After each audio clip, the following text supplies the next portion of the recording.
बात करते हैं मगरूर तानाशाह की मजबूरी की। बात अमेरिका और इजराइल की। सबसे अहम सवाल कि दुनिया की सबसे बड़ी सुपर पावर एक छोटे से मुल्क के लिए इतनी वफादार क्यों है?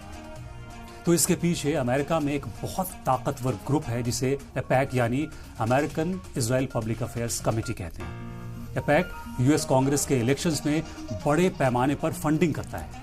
जो कैंडिडेट इजराइल के खिलाफ बोलता है उसे हराने के लिए ये लॉबी पूरा जोर लगा देती है।